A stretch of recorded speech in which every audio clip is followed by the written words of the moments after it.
میں مولانا عبد القادر صاحب سے جی مولانا عبد القادر صاحب بھی میں تھے. نے آپ کے بارے میں بتایا تھا اور مدرسے کے بارے میں جی یہاں کے ماحول کے بارے میں بتایا تھا, تو انہوں نے کہا کہ نہیں مجھے جانا پڑے گا. تو اس کے بعد میں آپ مولانا عبد النور صاحب بھی تھے جی جو انہوں نے بہت دلچسپی لی. اس کے بعد وہ لوگ بھی آ گئے تھے, آپ کو وہاں دیکھا, آپ کا کام کاج دیکھا. مفتی عبد الرحمان صاحب ہے, ندوہ سے فارغ ہے, ندوۃ العلماء لکھنؤ سے فارغ ہے ماشاء اللہ. لیکن کام کرنے کا جو جذبہ ہے, کام کرنے کا جو طریقہ ہے ان کا, یہ ہم کو اچھا لگتا ہے. کام کیسا کرنا چاہیے, دین کا کام ایک جو ہے لگن کے ساتھ اور ایک جو ہے اب انہماک کے ساتھ کرنا ہے اور اخلاص کے ساتھ کرنا ہے, یہ اچھا لگتا ہے. تو مولانا مفتی صاحب سے ہم یہ پوچھیں گے کہ ڈبروگڑھ میں جو آپ جو دینیات مکتب کا کام کر رہے تھے, تو ہم تو دیکھا دینیات مکتب آپ کے یہاں چل رہا ہے, اور آپ یہ بھی کہا کہ ہمارا جو جمعیت علماء کا دینی تعلیمی بورڈ کا جو کام ہوتا ہے, آپ نے تو کچھ پروگرام میں شرکت بھی کی تھی, کتابیں بھی ہم منگائے تھے. تو آپ کا دینیات مکتب بھی ہم نے دیکھا, ماشاءاللہ بہت اچھا مکتب ہے, ویڈیو بھی بنایا تھا میں نے, سارے لوگوں نے دیکھا. تو میں یہ پوچھنا چاہتا ہوں کہ اس کے بعد یہاں جو یہ شکل اسکول کے ساتھ مدرسے کا شکل, وہ کیسے آپ کے ذہن میں ہے؟ تو یہ جو اسکول, یہ جو مدرسہ قائم ہے, یہ سمجھیے کہ یہ دینیات مکتب کی برکت سے ہی قائم ہے. السلام علیکم ورحمۃ اللہ وبرکاتہ. আজি আমি এটা এনেকুৱা ঠাইত বহি আছোঁ. এই মাদ্ৰাছাখন চোফা একাডেমী নামেৰে স্কুল প্লাছ মাদ্ৰাছা, স্কুল আচলতে এখন স্কুল হয়, কিন্তু লগতে হিপছ, তেওঁলোকে হিপছ শাখাটো ইয়াতে ৰাখিছে. এয়া চাওক আপোনালোকে হিপছৰ ছাত্ৰবিলাক এই এনেদৰে পঢ়ি আছে. গতিকে এই মাদ্ৰাছাখনৰ যি জিম্মেদাৰ, এই মাদ্ৰাছাখনৰ যি অধ্যক্ষ মুফতি আব্দুৰ ৰহমান চাহাব, আমি তেখেতৰ পৰা জানিম যে তেখেতৰ এনেধৰণৰ এখন অনুষ্ঠান, এনেধৰণৰ এখন প্ৰতিষ্ঠান গঢ়ি তুলিবৰ কাৰণে তেখেতৰ মনলৈ কেনেকৈ আহিল আৰু কিয় এনেধৰণৰ এখন প্ৰতিষ্ঠান তেওঁ গঢ়ি তুলিলে, এখন আদৰ্শনীয় প্ৰতিষ্ঠান যে হ'ল, তেওঁৰ পৰা আমি কিছু মন্তব্য ল'ব বিচাৰিছোঁ. এই মাদ্ৰাছাখন খোলাৰ ক্ষেত্ৰত আপোনালোকৰ কেনেকুৱা ধাৰণা আছিল, কি ভাবিছিল যে এনেকুৱা এখন মাদ্ৰাছা ডিব্ৰুগড়ৰ নিচিনা জেগাত হ'ব লাগে? السلام علیکم ورحمۃ اللہ. سب سے پہلے تو میں حضرت مولانا نور الامین قاسمی صاحب کا شکریہ ادا کرنا چاہتا ہوں کہ شہر ڈبروگڑھ کے اندر یہ تشریف لے آئے, اور خاص طور سے میری دعوت پر مرزا باغ کے اندر جو ہر سال ربیع الاول کے موقع سے فاتحہ دوازدہم جو ہوتا ہے, اللہ کے نبی کے نسبت سے جو سیرت النبی کا جلسہ جلوس ہوتے ہیں, اسی نسبت پر مولانا کو دعوت دی گئی تھی. مولانا اس کے اندر تشریف لے آئے تھے. جب بھی ڈبروگڑھ آنا ہوتا ہے مولانا یہاں تشریف لے آتے ہیں, اور ماشاءاللہ ہمارے کاموں کو, ہمارے اداروں کو بہت سراہتے ہیں, اس کی تعریف کرتے ہیں. اس سے خوشی بھی ہوتی ہے, اور ہم لوگ جو بڑے ہوتے ہیں ان سے کچھ دعا لینے کا اور تجربہ حاصل کرنے کا اور سیکھنے کا بھی ہم لوگ جذبہ رکھتے ہیں الحمدللہ. ایسا نہیں ہے کہ کوئی ایک کام کر رہے ہیں ہم لوگ یہ سمجھ رہے ہیں کہ ہم بہت کچھ کر رہے ہیں, ایسا کچھ بھی نہیں ہے. دین کا کام اللہ رب العزت جس سے جیسے لے لے, یہ اللہ کا کرم, اللہ کا احسان ہے. یہ جو ادارہ ہمارے سامنے ہے جو آپ دیکھ رہے ہیں, یہ صفہ اکیڈمی کے نام سے ادارہ موسوم ہے. یہ ادارہ ہم لوگوں نے آج سے تقریباً 2-2.5 سال پہلے قائم کیا. اسی مرزا باغ کے اندر ہمارا ایک دینیات مکتب چلتا ہے. چونکہ میں یہاں ڈبروگڑھ یا پھر تنسکیا ہو, دینیات جو فائن ٹچ ممبئی والا جو ہے وہ 2013 سے میں دینیات مکاتب کے اوپر کام کرتا ہوں. تو ڈبروگڑھ آنا بھی میرا یہی مقصد تھا کہ یہاں ڈبروگڑھ کے اندر میں دینیات مکاتب قائم کر اور خاص طور سے یہاں مکاتب کے اوپر محنت کروں گا. تو گرام بازار مسجد کو میں نے مرکزی شکل میں سلیکٹ کیا اور وہاں سے اپنی کام کی شروعات کیا. وہاں میں امامتی بھی کراتا تھا, اور آج بھی الحمدللہ وہاں میں پیش امام ہوں. مرزا باغ محلے سے لوگ وہاں میری مسجد میں 3 دن جماعت کے لیے گئے, اور وہاں مکتب کا جو سسٹم دیکھا پڑھنے پڑھانے کا. اس وقت ہمارے مکتب میں 5 ٹیچرز تھے, اور دن میں 5 شفٹوں میں پڑھائی ہوتی تھی. 3 دن کی جماعت یہاں سے گئی. مرحوم ریحان صاحب جن کا انتقال ہو گیا, وہ ان کی پوری ٹیم وہ جماعت کے امیر تھے. تو انہوں نے دینیات مکتب کے سسٹم کو دیکھ کر بہت پسند کیا, اور پھر انہوں نے واپسی میں مجھ سے ارادہ کیا اور پکا عزم کیا کہ انشاءاللہ میں جاتے ہی مرزا باغ کے اندر دینیات مکتب قائم کروں گا, اس کے لیے آپ ہمارا ساتھ دیجیے گا. تو الحمدللہ وہ ایک لمبی تفصیل ہے, اور محنت ہوئی, اور ان کے گھر میں ہی دینیات مکتب قائم ہو گیا. تو یہ سمجھیے کہ آج 6-7 سال پہلے سے یہاں دینیات مکتب قائم ہے الحمدللہ. جس کا ویڈیو بھی آپ پہلے آئے تھے، سب دیکھے تھے ماشاءاللہ آپ لوگ، مولانا آپ تھے اور فضل حق صاحب تھے، فضل الکریم صاحب ماشاءاللہ۔ تو دینیات مکتب کی ہمارا والے سفر میں مولانا عبد القادر صاحب، جی مولانا عبد القادر صاحب بھی میں تھے۔ نے آپ کے بارے میں بتایا تھا اور مدرسے کے بارے میں، جی یہاں کے ماحول کے بارے میں بتایا تھا، تو انہوں نے کہا کہ نہیں مجھے جانا پڑے گا، تو اس کے بعد میں آپ مولانا عبد النور صاحب بھی تھے۔ جی دینیات مکتب کی برکت سے ہی قائم ہے۔ تو مجھے یہ سمجھ میں بات آئی کہ مکتب تو الحمدللہ چل ہی رہا ہے، لیکن چونکہ عوام کے اندر وہ لوگ جو الحمدللہ چاہتے ہیں مدرسے میں بچوں کو ڈالنے کے لیے، لیکن حالات کے اعتبار سے مدرسے میں کوئی خاص انتظام نہیں ہے رہنے سہنے کا ہو، یا پھر خاص طور سے عصری علوم کے سلسلے میں کہ بچہ حفظ کے ساتھ ساتھ عالمیت کے ساتھ ساتھ عصری علوم بھی حاصل کرے، اسکولنگ بھی حاصل کرے، اس کے لیے مجھے اسے لگانے کی ضرورت نہیں ہے۔ اس کے لیے مجھے یہ بات سمجھ میں آئی کہ کوئی ادارہ قائم کرنا چاہیے تھا۔ الحمدللہ مدارس اپنی جگہ پر کام کر رہے ہیں، اور انہی سے فارغ ہونے والے پوری دنیا کے اندر علماء کرام دین کے ہر شعبے میں کام کر رہے ہیں۔ مدارس کی افادیت سے اور مدارس کے جو کام ہیں اور مدارس والوں کے جو احسانات ہیں، ان کو کبھی بھلایا نہیں جا سکتا ہے۔ ہندوستان کے اندر خاص طور سے جو آج آپ دین کو بچے کچے شکل میں دیکھ رہے ہیں، ہم ہوں یا ہمارے جیسے لوگ ہوں یا مسلمان کلمہ گو ہوں، یہ سارے کے سارے مدارس کی دین ہیں، مدارس کی محنت ہے۔ لیکن چونکہ حالات کا ایک تقاضا ہے کہ ایسے ادارے قائم ہوں جہاں سے ہمارے بچے عصری علوم اور دینی علوم دونوں میں مہارت حاصل کر کے نکلیں۔ ہم نے علم کو دو جی حصوں میں بانٹ دیا، جی ایک عصری علوم ایک اور دینی علوم۔ دینی۔ جی حالانکہ پہلے یہ دونوں ایک ہی ساتھ چل رہا جی ایک ہی ساتھ چل رہا تھا۔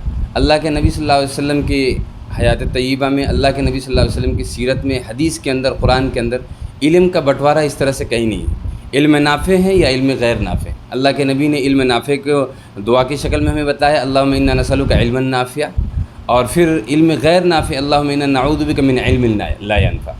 تو جو علم نفع بخش ہو انسانیت کے لیے، قوم کے لیے، ملک کے لیے، وہ علم حاصل کرنا ہے۔ اور جس علم سے اپنے آپ کو کوئی نفع نہ ہو، ملک کا کوئی نفع نہ ہو، قوم کو کوئی نفع نہ ہو، اس علم سے اپنے آپ کو بھی بچانا ہے، اپنی جنریشن کو بھی، اپنے لوگوں کو بھی بچانا ہے۔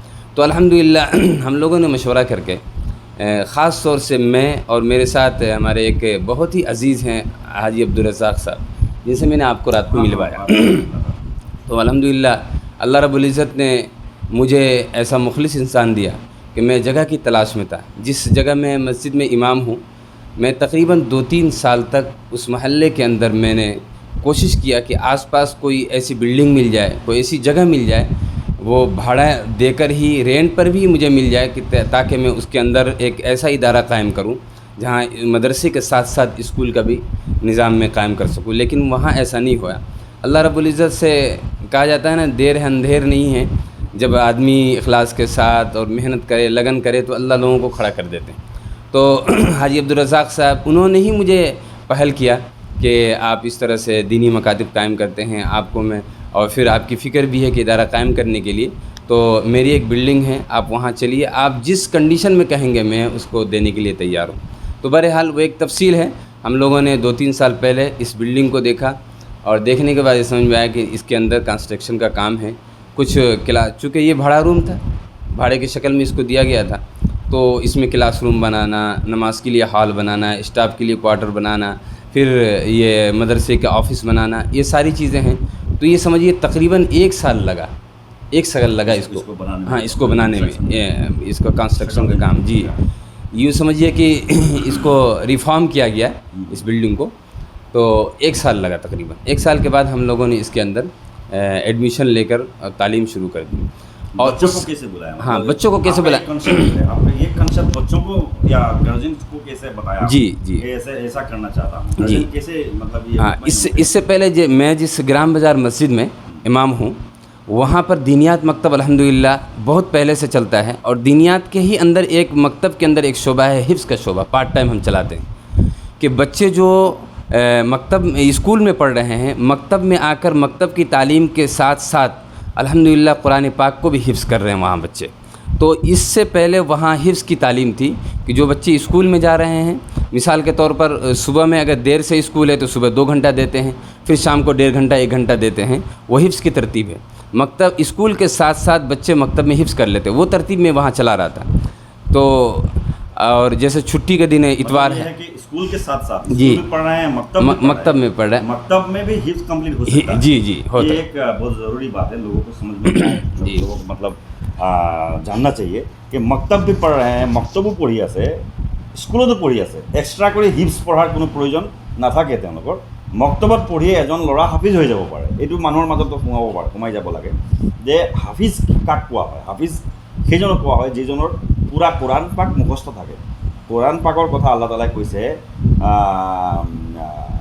ৱালাকাদ ইয়াছাৰনাল কুৰআন লিযিক্ৰি ফাহাল মিন মুদ্দাকিৰ, যে মই কোৰাণখন হিফজ কৰাৰ কাৰণে, মুখস্থ কৰাৰ কাৰণে মই বা নচিহত লোৱাৰ কাৰণে, এটা জিক্ৰ মানে দুটা আছে, এটা হৈছে ইয়াদ কৰা, মুখস্থ কৰা, আৰু এটা নচিহত লোৱা. দুয়োটাৰ অৰ্থ ল'ব পাৰে. যে মুখস্থ কৰাৰ কাৰণে মই কোৰাণখন সহজ কৰিছোঁ, কোনোবা মুখস্থ কৰণেৱালা আছে নেকি, বা নচিহত ল'বৰ কাৰণে মই সহজ কৰিছোঁ, কোনোবা নচিহত লেনেৱালা মানুহ আছে নেকি. গতিকে তেওঁ কৈছে, তেওঁ এটা এক্সপিৰিয়েঞ্চৰ পৰা কৈছে যে মক্তব পঢ়ি থকা অৱস্থাতেই এজন ছাত্ৰ হাফিজ হৈ যাব পাৰে.